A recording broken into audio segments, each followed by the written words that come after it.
నామములో ప్రార్థిస్తున్నాము తండ్రి, ఆమేన్. మంచిది. దేవుని బిడ్డలారా, ఈ సమయంలో దైవ వాక్యాన్ని మనం విందాం.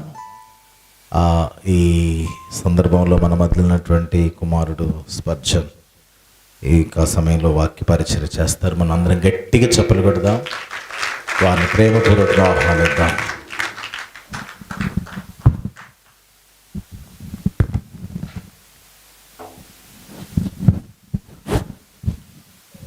Praise the lord.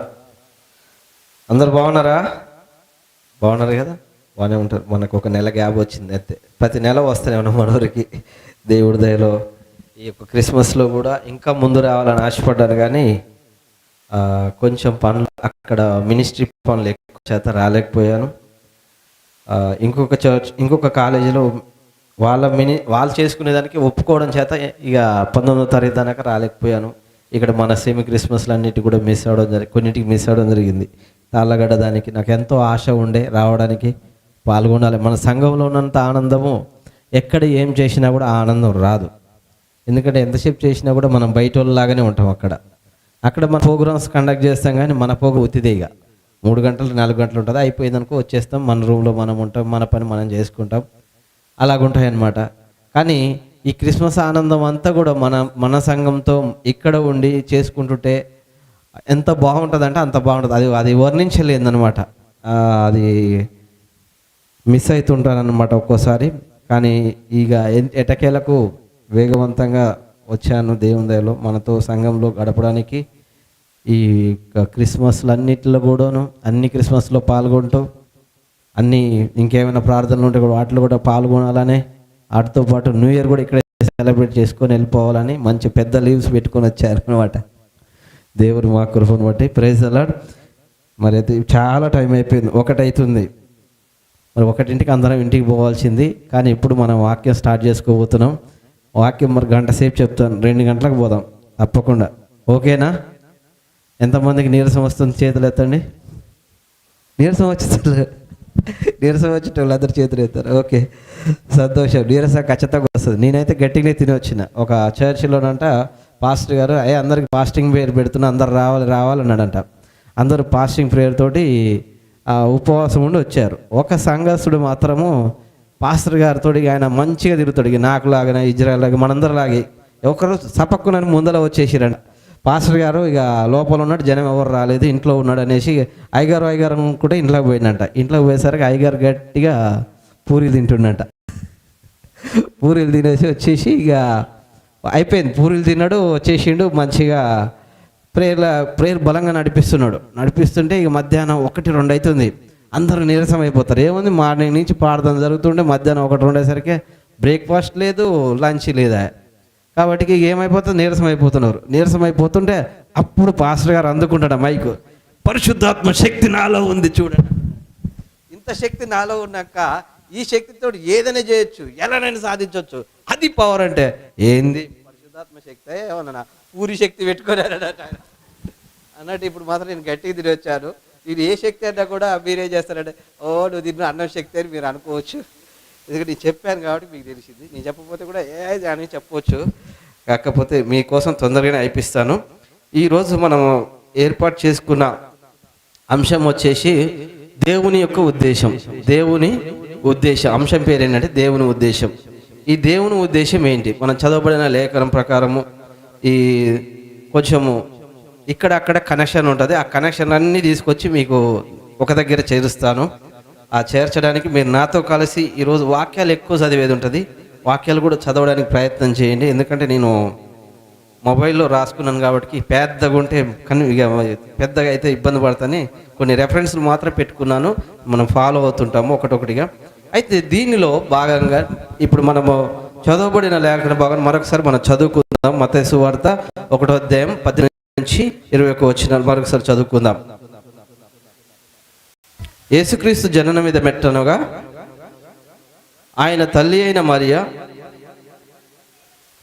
యోసేపునకు ప్రదానం చేయబడిన తర్వాత వారేకం కాకమునుపు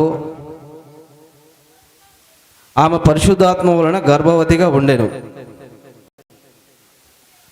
ఆమె భర్త అయిన యోసేపు నీతిమంతుడై ఉండి ఆమెను అవమానపరచిన వాళ్ళక రహస్యంగా ఆమెను వీడనాడ ఉద్దేశించాను. అతడు ఈ సంగతులను గూర్చి ఆలోచించుచుండగా ఇదిగో ప్రభువు దూత స్వప్నమందు అతనికి ప్రత్యక్షమై, దావీదు కుమారుడు అయిన యోసేపు, నీ భార్య అయిన మరియను చేర్చుకున్నటకు భయపడకము, ఆమె గర్భం ధరించినది పరిశుద్ధాత్మ వలన కలిగినది. దేవుడు ఈ యొక్క మాటలతోటి మన జీవితాలతో మాట్లాడాలని కొద్ది కళ్ళు మూసుకొని ప్రార్థన చేసుకుందాం.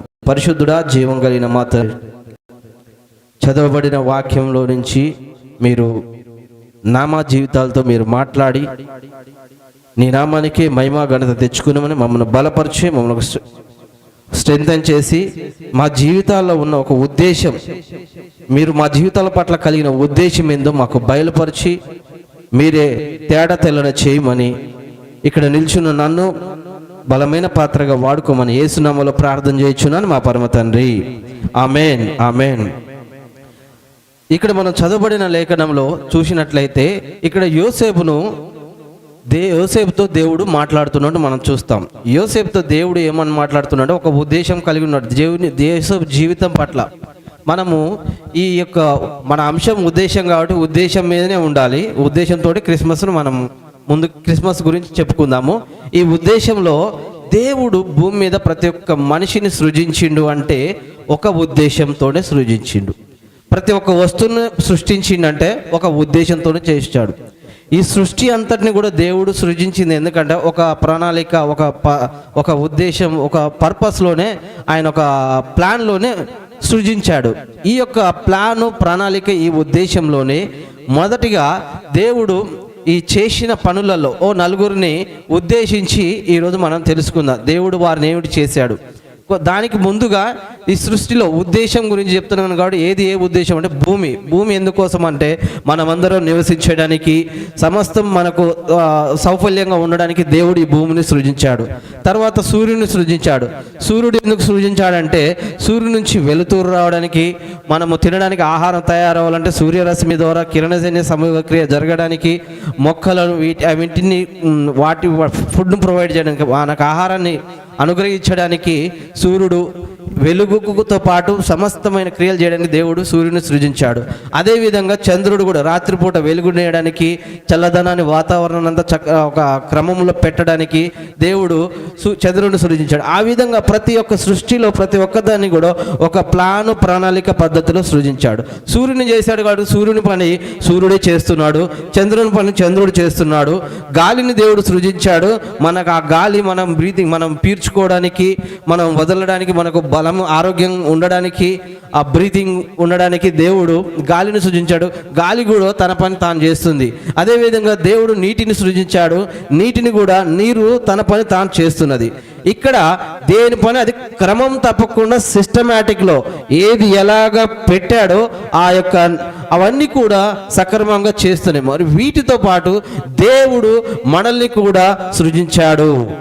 నిన్ను నన్ను సృజించిన దేవుడు మన అందరి జీవితాల పట్ల కూడా ఒక ప్రణాళిక కలిగి ఉంటాడు, ఒక ఉద్దేశాన్ని కలిగి ఉంటాడు. ఆ ఉద్దేశం చేయట్లో మనము కొంతమందిని చూస్తాం, వాళ్ళు సక్సెస్ అయ్యారా ఫెయిల్ అయ్యారు, మనం వారిని చూసుకుందాం. దానిలో మొదటిగా మనం చూసినట్లయితే దేవుడు ఆదికాండము 1వ అధ్యాయము 27వ వచనం 28వ వచనం మనం చూద్దాము. ఆదికాండం 1వ అధ్యాయము, దానిని లోపరుచుకోండి.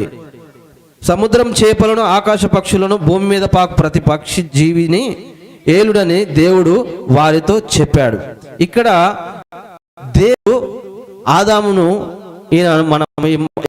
ఇక్కడ తన స్వరూపంలో నరుని సృజించాడు. ఆ నరునికి ఆదాము అని పేరు. ఆదామే అక్కడ ఈ ఆదామే ఈ యొక్క ఈ నరుడు సృజించబడినప్పుడు స్త్రీని గాని పురుషుని గాని ఇద్దరిగా చేశాడు. చేసి అక్కడ ఆయన భూమి మీద పెట్టేసి మీద మీరు కొంత పని చేయమంటున్నాడు. ఏం పని చేయమన్నాడు అంటే, ఫస్ట్ దేవుడు నరుని చేసి అతన్ని ఆశీర్వదించిండు. ప్రతి ఒక్క మనిషిని కూడా దేవుడు చేశాడు. చేసిన ప్రతి మనిషిని కూడా మనల్ని అందరినీ కూడా ఆయన ఆశీర్వదించాడు. ఆయన ఆశీర్వాద కార్యాలు మన జీవితాల పట్ల జరిగిస్తుంటాడు. కానీ అవి జరిగించాలంటే మనం కొన్ని జరిగించాల్సినవి ఉంటాయి అన్నమాట. ఆ ఆశీర్వాదాలు ఎప్పుడు మనతోటి ఉండాలి, ఎప్పుడు మనం కదల్చబడకుండా మూవ్ అవ్వాలంటే మనము దేవునితో సంబంధం కలిగి దేవునితో వెన్నుకట్టుకొని ఉండాలి. దానిలో భాగంగా మరి ఆదామును కూడా ఆశీర్వదించిన దేవుడు ఏం చేయమంటున్నాడంటే ఈ యొక్క ఆదాముకు కొన్ని పనులు అప్పగించాడు. అది చేయడానికి ముందు దానిని ఏం చేయమన్నాడంటే, మొదటగా ఆదాము, నిన్ను సృజించాను, దీనిని పాటు నిన్ను ఆశీర్వదించాను. ఈ ఆశీర్వాదం పొందుకుంటున్న నీవేం చేయాలంటే ఒకటి ఫలించాలి. చెట్లు ఫలించి ఇంకా చెట్లు ప్రొడ్యూస్ అవుతాయి. ఇంకా ఎక్కువగా మనకు వరి ఎక్కువ కొన్ని వేస్తే మనకు ఎక్కువ వడ్లు వస్తాయి. వడ్లతో పాటు పంట సమృద్ధిగా వస్తుంది. ఒక చిక్కుడు గింజ నాటితే ఎక్కువ కూరగాయలు వచ్చేస్తాయి. ఆ విధంగా దేవుడు ఈ మనిషిని ఏం చేసిండంటే ఫలించమన్నాడు. మనము ఫలించే వారంగా ఉండాలి. ఫలించి తర్వాత ఏం చేయాడంటే అభివృద్ధి పొందు అన్నాడు. అభివృద్ధి పొందాలంటే విస్తరించడము, సంతాన అభివృద్ధి చెందడము. తర్వాత విస్తరించి ఉండాలి, నాకు నమ్మకంగా ఉండాలి, నాకు యథార్థంగా ఉండాలి, నీతిమంతుడిగా ఉండాలి, మంచి ప్రవర్తన కలిగిన వాడిగా ఉండాలి అని దేవుడు ఈ ప్రణాళికను ఆ యొక్క ఆదాముతోటి ఒక ఒప్పందమును తీసుకున్నాడు.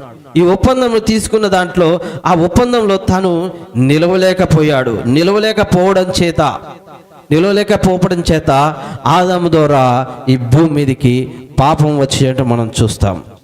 ఈ భూమి మీదకి పాపం రావడానికి మూల కారణం ఎవరంటే ఆదాము ద్వారా పాపం వచ్చింది. అరే నువ్వు పాపం చేసినవరా అంటారు కొంతమంది. పాపం చేయాలి, నేను పాపం ఏం చేయలేదు, అబద్ధం చెప్పలేదు, మోసం చేయలేదు, దొంగతనం చేయలేదు. అందుకొరకు యేసుక్రీస్తు అంటాడు, నీవు మోషే ధర్మశాస్త్ర ప్రకారము నువ్వు నడుచుకున్నట్టయితే పరలోక రాజ్యానికి వారసును అవుతావు అంటాడు. అంటే దాన్ని ఎవరితో అంటాడంటే ఒక ధనవంతుడైన ఒక వ్యక్తితో అంటాడు అనమాట. యేసుక్రీస్తు తోవలో నడుచుకుంటూ పోతున్నప్పుడు ఒక ధనవంతుడు తనతో పాటు నడుచుకుంటూ, ప్రభువా దేవుని రాజ్యంలో నిత్య జీవానికి వారసుడు కావాలంటే ఏం చేయాలని అంటే మోషే చెప్పిన ధర్మశాస్త్ర ప్రకారముగా నువ్వు నడుచుకో అంటాడు. నిర్గమకాండంలో ఉంటుంది 20వ అధ్యాయంలో. మనం ఆ యొక్క ధర్మశాస్త్ర గ్రంథంలో నీ దేవుడైన యెహోవాను మాత్రమే నిన్ను తప్ప వేరొక దేవుడిని నీ దేవుడైన యెహోవాను మాత్రమే ఆరాధించవాలని, భూమి మీద కానీ భూమి మీద కానీ ఆకాశం అందు కానీ భూమి కింద నీళ్ళ యందు కానీ దేనిని పూజింపకూడదు అనేసి ఈ విధంగా ఒక 10 ఆజ్ఞలను అక్కడ మనం పెట్టినట్టు. అట్లనే ఇంకా అనేకమైన ఆజ్ఞలు ఆ యొక్క ధర్మశాస్త్ర గ్రంథంలో ఏమేమి చేయకూడదు, ఏమేమి చేయాలో అవన్నీ కూడా అందులో ఉంటాయి. దాన్ని ధర్మశాస్త్ర గ్రంథంలో ఉన్న ప్రతిదీ కూడా ధ్యానిస్తూ దాని ప్రకారం క్రమంగా నడుచుకుంటున్నాడు ఈ ధనవంతుడు. మరి ఏ తప్పు లేదు అన్నాడు. అయితే సరే మరి అన్ని బాగున్నాయి అంటే అన్ని బాగున్నాయి, అయితే నీకున్న దాన్ని బీదలకిచ్చి నన్ను వెంబడించు అనగానే ఆయన ఎల్మటి సైలెంట్ అయ్యి వెనకకి వెళ్ళిపోతాడు. దేవుని రాజ్యానికి వారసులు కావాలంటే మనము కొన్నిటిని వదులుకునే పరిస్థితి వస్తుంది. ఇక్కడ మరి ఆదాము కూడా తను దేవుడేమో ఒక సిస్టమ్ని చెప్పేసి నన్ను వెంబడించు, నన్ను ఎప్పుడు చేయజారకు, ఇక్కడ ఒక నిబంధన పెడుతున్నాను, ఈ నిబంధన నువ్వు మీరకూడదు, దీన్ని నువ్వు నా కోసము చేయకుండా ఉండగలగాలని దేవుడు ఈ యొక్క ఆదాముకు చెప్పినప్పుడు ఆదాము మాత్రము దానిని అక్కడ తను పడిపోవడం జరిగింది. ఆయన నిలబడలేకపోయాడు. ఈ మొదటి ఆదాము. ఇక్కడ మనము ఆ యొక్క ఎట్లా పడిపోయాడు, ఏంది పడిపోయాడు, చాలా చిన్న పనిని ఆయన చేయలేకపోయాడు. ఆదికాండం 2వ అధ్యాయం 16-17 వచనాలు మనం చూసినట్లయితే, మరియు దేవుడైన యెహోవా ఈ తోటలోనున్న ప్రతి వృక్ష ఫలమును నీవు నిరభ్యంతరముగా తినవచ్చును, అయితే మంచి చెడులను తెలివినిచ్చు వృక్ష ఫలములను తినకూడదు, నీవు వాటిని తినుదినమున నిశ్చయంగా చచ్చెదవని నరునికి ఆజ్ఞాపించాడు. ఒక ఆజ్ఞ పెట్టాడు, ఈ యొక్క పళ్ళు తినకూడదయా. ఈ 2 రకాల పళ్ళు, ఒకటేమో జీవవృక్ష ఫలము, రెండోది మంచి చెడులనిచ్చే ఫలం. ఈ 2 పళ్ళను తిన్నట్లయితే నాకు దూరం అయిపోతావు, నిశ్చయంగా చచ్చిపోవు అనేసి అనడం చేత ఈ యొక్క ఆదాము ఇప్పటి వరకు ఆయన ఏదైనా తోటనంతా చాలా చక్కగా సేద్యపరుస్తూ తోటనంతటి సక్రమంగా చూసుకుంటూ ఆ యొక్క దేవుడు పని క్రమంగా జరిగిస్తూ వస్తున్న తను సడన్ గా ఒక దగ్గర ఇక్కడ దేవుడు తనకు చెప్పిండో లేదో తన మైండ్లో పెట్టినాడో లేదో తెలియదు, కానీ తను ముందుకెళ్ళి మనం అక్కడ చదువుకున్నట్టయితే అతడు తినకూడని పళ్ళను తినేశాడు. అని దేవుడు తనకు ఆజ్ఞాపించిన పళ్ళు ఆ పళ్ళు తినొద్దయ్యా, మంచి చెడులను ఇచ్చి పళ్ళు తినొద్దు అని అన్నాడు. కానీ మనోడు దేవుడి యొక్క మాటను ధిక్కరించాడు. దేవుడి యొక్క మాటకు ఆయన యొక్క దేవుడు ఆ ఆదాము ద్వారా కలిగిన ఉద్దేశానికి ఆయన ఒక ఉద్దేశానికి స్టాప్ అక్కడికి ఆపివేయడం జరిగింది.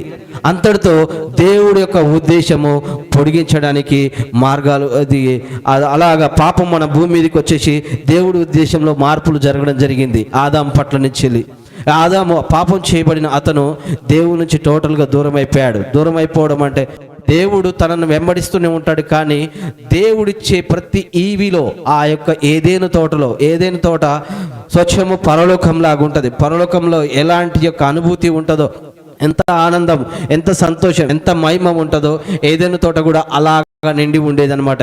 ఎందుకంటే దేవుడు నిత్యము ఆదాముతో సావాసం చేసేవాడు, మాట్లాడుతుండేవాడు, వెళ్తూ అంతా జరుగుతున్న సిచ్యువేషన్. అలాంటి ప్రదేశంలో నుంచి ఈ యొక్క ఆదాము కొట్టివేయబడి దూరం అయిపోయిన మనిషి ఆ విధంగా మనిషిలోనికి పాపం అనేది వచ్చింది. ఈ యొక్క పాపం చేతనే మనుషులందరూ కూడా బ్రతుకుతూ వస్తున్నారు. ఎంతో మంచి పనులంటూ రకరకాల పనులంటూ చేసుకుంటూ భూమి మీద జీవిస్తున్నారు. ఈ జీవితాన్ని కొనసాగిస్తున్నారు. కొనసాగిస్తున్న ఆ క్రమం ద్వారా దేవుడు మాట్లాడడం స్టార్ట్ చేశాడు. మళ్ళీ నేను యొక్క మనుషులందరి పాపంల నుండి నేను విడిపించాలనుకుంటున్నాను, ఈ పాపంలన్నింటినీ కడిగించాలనుకుంటున్నాను. ఆ కడిగించడానికి నేను ఒక వ్యక్తిని భూమి మీద పుట్టించబోతున్నాను.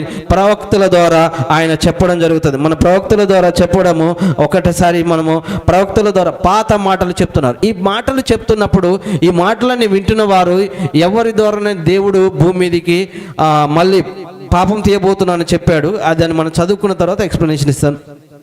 యెషయా గ్రంథము 9వ అధ్యాయము 6వ వచనం మనం చూద్దాం. యెషయా గ్రంథము, ఏలయనగా మనకు శిశువు పుట్టెను, మనకు కుమారుడు అనుగ్రహింపబడెను, ఆయన భుజము మీద రాజభారమును, ఆశ్చర్యకరుడు, ఆలోచనకర్త, బలవంతుడైన దేవుడు, నిత్యుడగు తండ్రి, సమాధానకర్తయగు అధిపతి అని అతనికి పేరు పెట్టబడను. ఈ విధంగా చాలా మంది ప్రవక్తలతోటి దేవుడు యేసుక్రీస్తు ప్రవచిస్తూనే వచ్చాడు. యేసుక్రీస్తు గురించి ప్రవచిపోతున్నాడు. ఆయన గురించిన మాటలు దేవుడైన యెహోవా ప్రవక్తల ద్వారా తెలియపరుస్తున్నాడు. ఈ తెలియపరుస్తున్న క్రమంలో భూమి మీద ఉన్న ప్రతి మనుషులు కూడా ఎలాగ బ్రతుకుతున్నారంటే, ఆ వాక్యాన్ని విన్న ప్రతి ఒక్క మనుషులు కూడా దేవుడి నీతిని జరిగించడానికి, యథార్థంగా దేవుని యొక్క కార్యాన్ని జరిగించాలంటే మరి ఎవరి ద్వారా వస్తాడో తెలియదు, ఎవరి కుటుంబంలో పుడతాడో తెలియదు, ఎలా పుడతాడో తెలియదు అని ప్రతి ఒక్కరు కూడా దేవుని యొక్క ప్రజలు నమ్మకంగా, యథార్థంగా, నీతిమంతులుగా వాళ్ళు బ్రతకడం స్టార్ట్ చేశారు. నీతిగా, పరిశుద్ధంగా బ్రతకడం స్టార్ట్ చేశారు. ఈ విధంగా స్టార్ట్ చేసిన వారిలో ఆ విధంగా వారిని ఏర్పాటు చేసి దేవుడి యొక్క ఉద్దేశాన్ని నెరవేర్చడం కోసం ఏర్పాటు చేసుకున్న వారిలో మరొకరిని నేను పరిచయం చేస్తాను. మొదటిగా ఆదామును ఏర్పాటు చేసుకున్నాడు, కానీ ఆ ఆదాము ద్వారానే పాపం భూమి మీదకి వచ్చింది.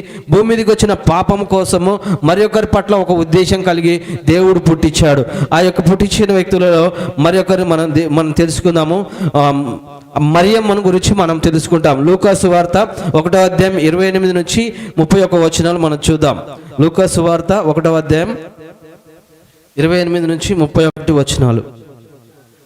ఆ దూత లోపలికి వచ్చి ఆమెను చూచి, దయాపాత్రుల నీకు శుభమని చెప్పింది. ఓకేనా, ఇక్కడ ఆపుదాము. ఇక్కడ మనం చూసినట్లయితే మరియతోటి దేవుని యొక్క దూత ఇక్కడ మరియతోటి మనం మాట్లాడుతున్నట్టు చూస్తున్నాం. దూత వచ్చేసి మాట్లాడుతున్న, దయాపాత్రుల నీకు శుభము. ఈమె దయగలిగిన దేవుని దగ్గర నుంచి దయ పొందుకొని దేవుని దయ కోసం ఎదురు చూస్తున్న స్త్రీలు అనేక మంది, ఎంతోమంది మరియలు అప్పుడు ఉండొచ్చు. ఎంతోమంది నమ్మకంగా దేవుని కోసం ఎదురు చూస్తున్న వారిలో ఇంకా ఈమె శ్రేష్టమైన రాలుగా దేవుడి కోసం ఉన్న వ్యక్తురాలుగా మనం చూస్తున్నాం. ఈమె దేవుడి యొక్క ఉద్దేశం నెరవేర్చుటలో ఒక పాత్రగా మారింది. దేవుడి యొక్క ఉద్దేశం నెరవేర్చుటలో ఈమె పాత్రగా మారి ఈమె ద్వారా యేసుక్రీస్తు పుట్టబోతాడు భూమి మీదకి అనేసి చెప్పినప్పుడు ఆమె ఒక పాత్రగా మారింది, ఆమె దేవుడి యొక్క ఉద్దేశం నెరవేర్చడానికి. అదేవిధంగా మరి ఈమెకు భర్త అయిన వ్యక్తి పరిశుద్ధాత్మ చేత ఈమె గర్భం ధరిస్తుంది. ఈమె గర్భం ధరించిన ఈమెను మరి భర్త మరి ఎలాగా ప్రస్తుత రోజుల్లో మనం చూస్తాం, ఎవరైనా చెడు తిరిగినప్పుడు వారు ప్రెగ్నెంట్ అయ్యారనుకో, పాపం వారు ఎలా అయినదని మనం ప్రతి ఒక్కరు నిందలేస్తుంటారు. అలాగనే మరి మరియ కూడా గర్భం ధరించినప్పుడు ఈమె పెళ్ళి ప్రధానమే జరిగింది, కానీ హస్బెండ్ అండ్ వైఫ్ ఇంకా కాలేదు, భర్త భార్యగా కాలేదు, కూడలేదు. వీళ్ళకి ఎలాగ గర్భం వచ్చిందని అందరూ లోకంలో ఉన్న వాళ్ళందరూ అనుకుంటారు. దాంతోపాటు యోసేపు కూడా తన కాబోతున్న భర్త కూడా తనను అనుమానించే ఛాన్స్ చాలా ఉంటుంది.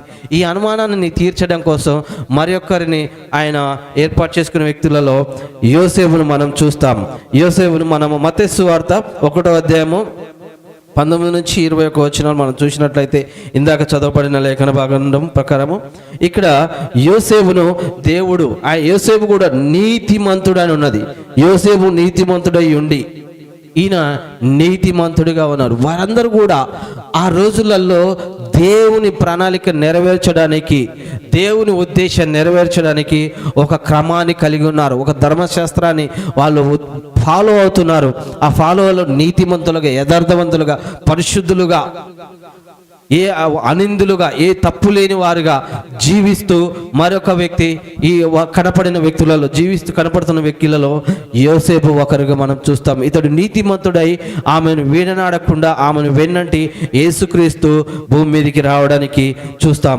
మరి యేసుక్రీస్తు ద్వారానే అసలు ఈ యేసుక్రీస్తు ద్వారానే పాపం పోతుందా, ఈ యేసుక్రీస్తు ద్వారానే అసలు లోకం ఇడిపించబడుతుందా అనేసి చాలా మందికి అనుమానం ఉంటుంది. ఈ మొదటి ఆదాము ద్వారా వచ్చిన పాపము మరి ఈ చివరి ఆదాము ద్వారా మరి పోవాలి, మరి ఆయననా కాదా అనేసి చాలా మంది కన్ఫ్యూజన్లో ఉన్నారు. వారిని గురించి ఆ యొక్క యేసుక్రీస్తు 4వ వ్యక్తిగా, మరి యేసుక్రీస్తుని గురించి తెలియపరచడానికి 4వ వ్యక్తిగా యోహానును దేవుడు ఏర్పాటు చేసుకున్నట్టు మనం చూస్తాం. యోహాను ద్వారా దేవుడు తన ఉద్దేశాన్ని బయలుపరిచాడు. ఇక్కడ మనము యేసుక్రీస్తును ఆయన నిర్ధారించడానికి యోహాను పాత్రగా వాడబడ్డాడు. ఇక్కడ మన యోహాను సువార్త 1వ అధ్యాయము 29వ వచనంలో చూద్దాం. 29వ వచనం,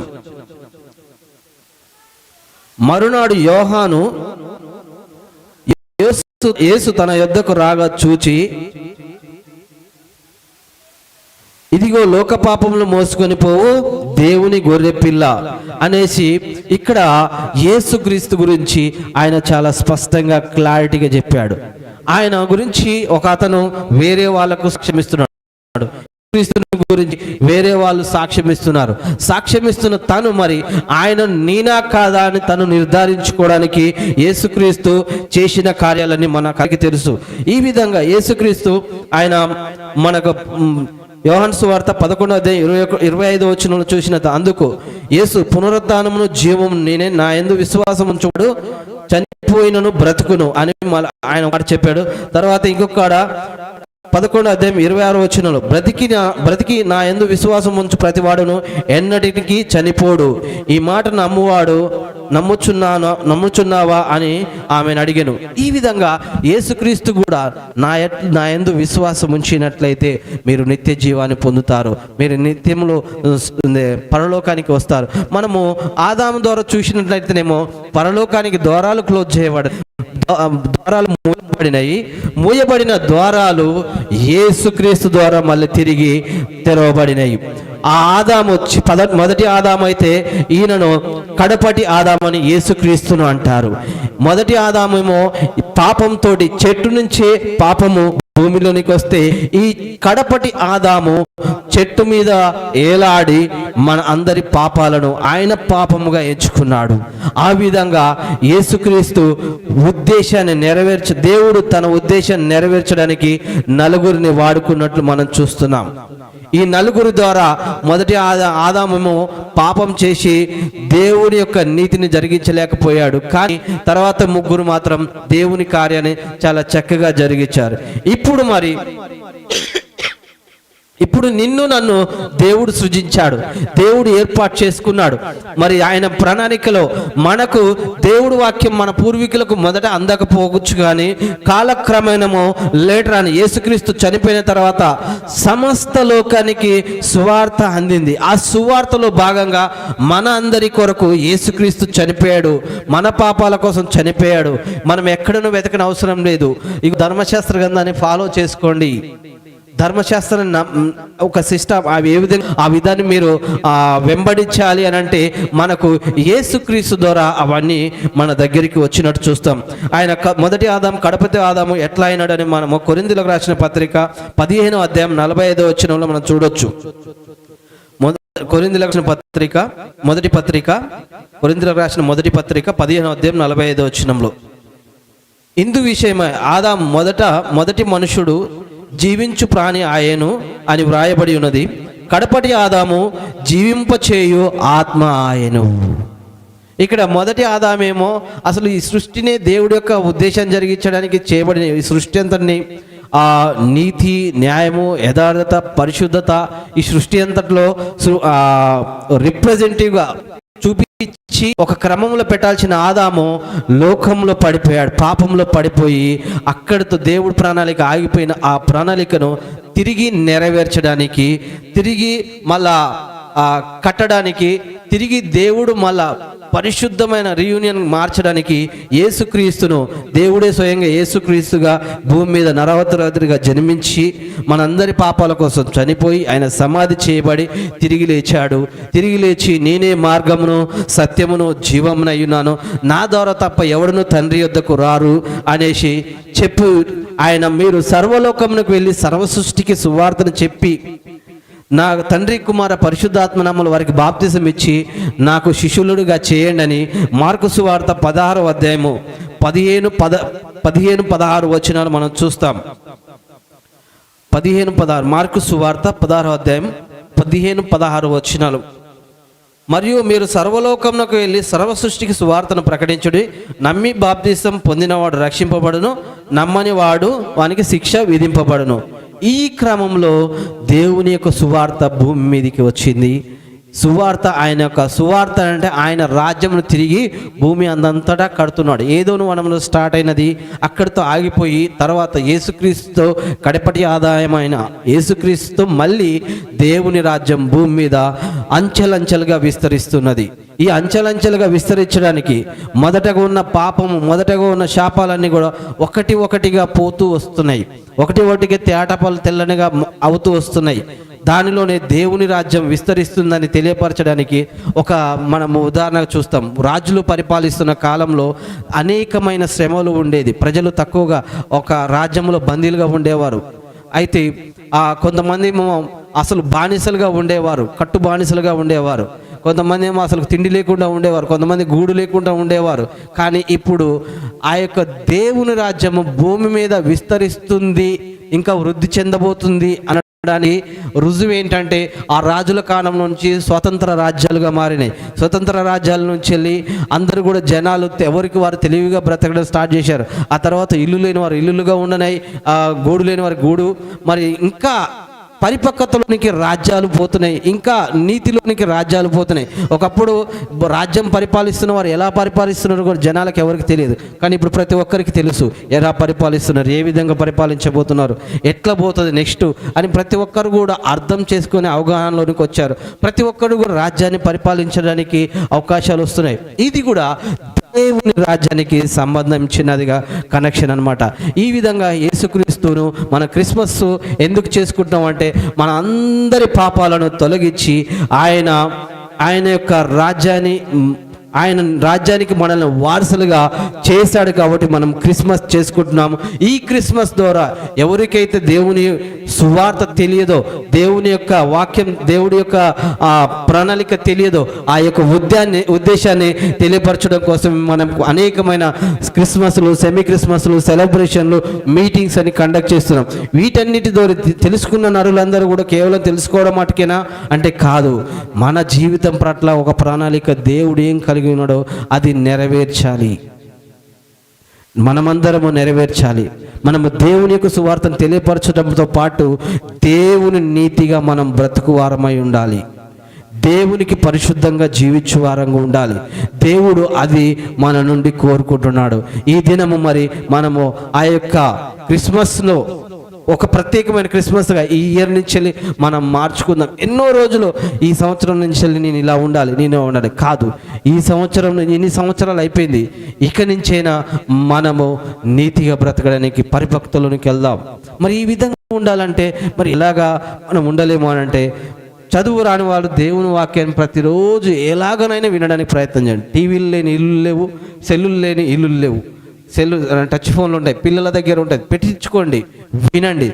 చదువు వచ్చిన ప్రతి ఒక్కరు కూడా దేవుని వాక్యాన్ని బాగా చదవడం చేత దేవుని యొక్క ఉద్దేశం మన జీవితం పట్ల ఎలాంటి ప్రణాళిక కలిగి ఉందో మనం తెలుసుకుంటాం. ఆయన యొక్క రాజ్యపు ఉద్దేశాన్ని మన జీవితం ద్వారా మనము జరిగించబోతాము. ఆ ప్రణాళికలోనే దేవుని యొక్క సేవకురాలు మన గ్రామానికి వచ్చి అట్టి సేవ వారు చేస్తున్నారు. వారు గ్రహించారు. ఆ యొక్క మరి గ్రహణలో మనము కూడా వారికి పాలిభాగస్తులతో పరిచర్యలో పాలిభాగస్తులుగా ఉండి దేవుని సేవను ముందుకు తీసుకెళ్లాలని కోరుకుంటూ దేవుని యొక్క మాటలను ముగిస్తున్నాను.